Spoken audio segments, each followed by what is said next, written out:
En esta presentación abordaremos el laboratorio de mecanismos de transporte y permeabilidad celular, refiriéndonos específicamente a la actividad de difusión facilitada. Para esto, primero hablaremos sobre la membrana celular y sus distintos tipos de transporte, además de las proteínas que actúan en estos procesos.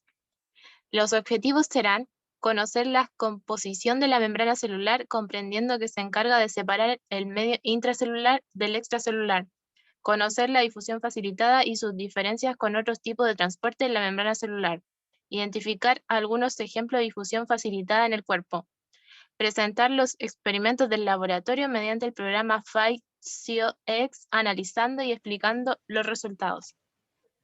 La membrana celular permite interactuar con su ambiente de forma controlada y es por esto que también son capaces de comunicarse con otras células compartiendo información. Para realizar estas funciones, la membrana se compone de una bicapa de fosfolípidos donde la cabeza es hidrofílica, es decir, interactúa tanto con el líquido intracelular y extracelular, y sus colas son hidrofóbicas, es decir, no interactúan con ningún líquido, y cabe destacar que esta membrana es semipermeable.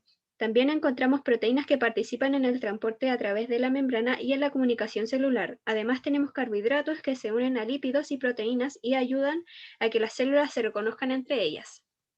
También tenemos dos tipos de líquidos, el intracelular que se compone de grandes cantidades de iones de potasio, magnesio y fosfato, y líquido extracelular que se compone de grandes cantidades de iones sodio, cloruro y bicarbonato.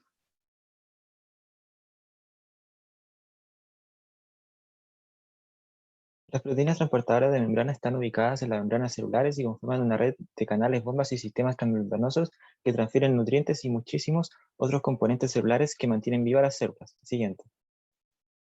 Los transportadores son proteínas que no gastan energía para mover las moléculas entre la membrana. El mecanismo de transporte reconoce la molécula a la que va a transportar y cambia convencionalmente el transportador que produce el movimiento de las moléculas. Las bombas son proteínas transmembrana que transportan iones o moléculas entre la membrana en contra de su gradiente de concentración con gasto de energía y son creadoras de gradientes, puesto que transforman energía química o electromagnética en gradiente electroquímico. Los canales son proteínas integrales que crean poros en la membrana. Estas se pueden abrir o cerrar según ciertas condiciones y la selección de los iones por los distintos tipos de canales pasan dependiendo del diámetro del canal hidrofílico. El transporte activo es el movimiento de moléculas en contra de su gradiente mediante un transportador más una fuente de energía. El primario usa energía metabólica. La bomba sodio-potasio transporta usando ATP al sodio hacia afuera y al potasio hacia dentro de la célula. El secundario usa energía en forma de diferencias de concentración. En el transporte del ion sodio y glucosa ingresa sodio a favor de su gradiente más la glucosa en contra. Bien. La difusión simple es un transporte pasivo donde las moléculas se mueven a favor de su gradiente. La energía que usa este mecanismo es la energía del movimiento cinético normal de la materia. Se puede producir difusión simple por dos rutas, a través de la bicapa lipídicas y las sustancias liposolubles y a través de canales acuosos que penetran en todo el grosor de la bicapa. La difusión facilitada es un transporte pasivo donde las moléculas se mueven a favor de su gradiente, pero precisan de la interacción de una proteína transportadora. Esta proteína ayuda al paso de las moléculas o iones a través de la membrana mediante su unión química con estos, es decir, facilita la difusión de la sustancia hasta el otro lado. Como podemos ver en el gráfico, la velocidad de la difusión simple es proporcional a la concentración de la sustancia, pero en la difusión facilitada la velocidad tiene un máximo, debido al cambio conformacional causado en la proteína al unirse con la molécula transportada para poder atravesar la membrana. Por lo tanto, la velocidad a la que se pueden transportar moléculas nunca puede ser mayor que la velocidad con que la proteína transportadora cambia su forma.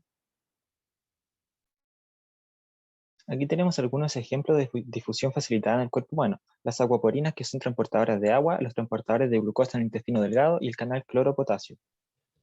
Aquí tenemos nuestro constructor de membrana que le podemos añadir o quitar proteínas transportadoras. Lista la membrana, la arrastraremos hacia el soporte que está en medio de los dos recipientes. También tenemos el agua desionizante, es decir, que está libre de iones, y finalmente está el contador de tiempo. Siguiente. Tanto en la parte izquierda como en la derecha encontramos ciertos solutos como la glucosa y el sodio que dependiendo del experimento se dispensarán. Al realizar esto nos fijamos en la pantalla que están al lado de cada recipiente para verificar las concentraciones. Una vez realizado esto, le damos inicio al experimento. Siguiente. En este experimento se usó una membrana con 500 transportadoras de glucosa y se usa con dos concentraciones distintas de glucosa. Podemos ver que la velocidad se ve afectada según la cantidad de concentración de soluto agregada, viendo que el experimento con 8 milimolar tuvo una velocidad mayor respecto al de 2 milimolar.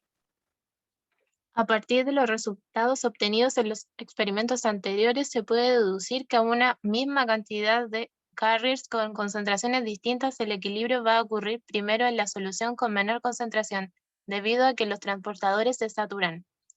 En el tercer experimento se utilizó una concentración 2 milimolar de glucosa con 700 transportadores. Este alcanzó el equilibrio a los 33 minutos. Por otro lado, en el cuarto experimento se utilizó la misma cantidad de carriers con una concentración de glucosa 8 milimolar. Se alcanzó el equilibrio a los 43 minutos.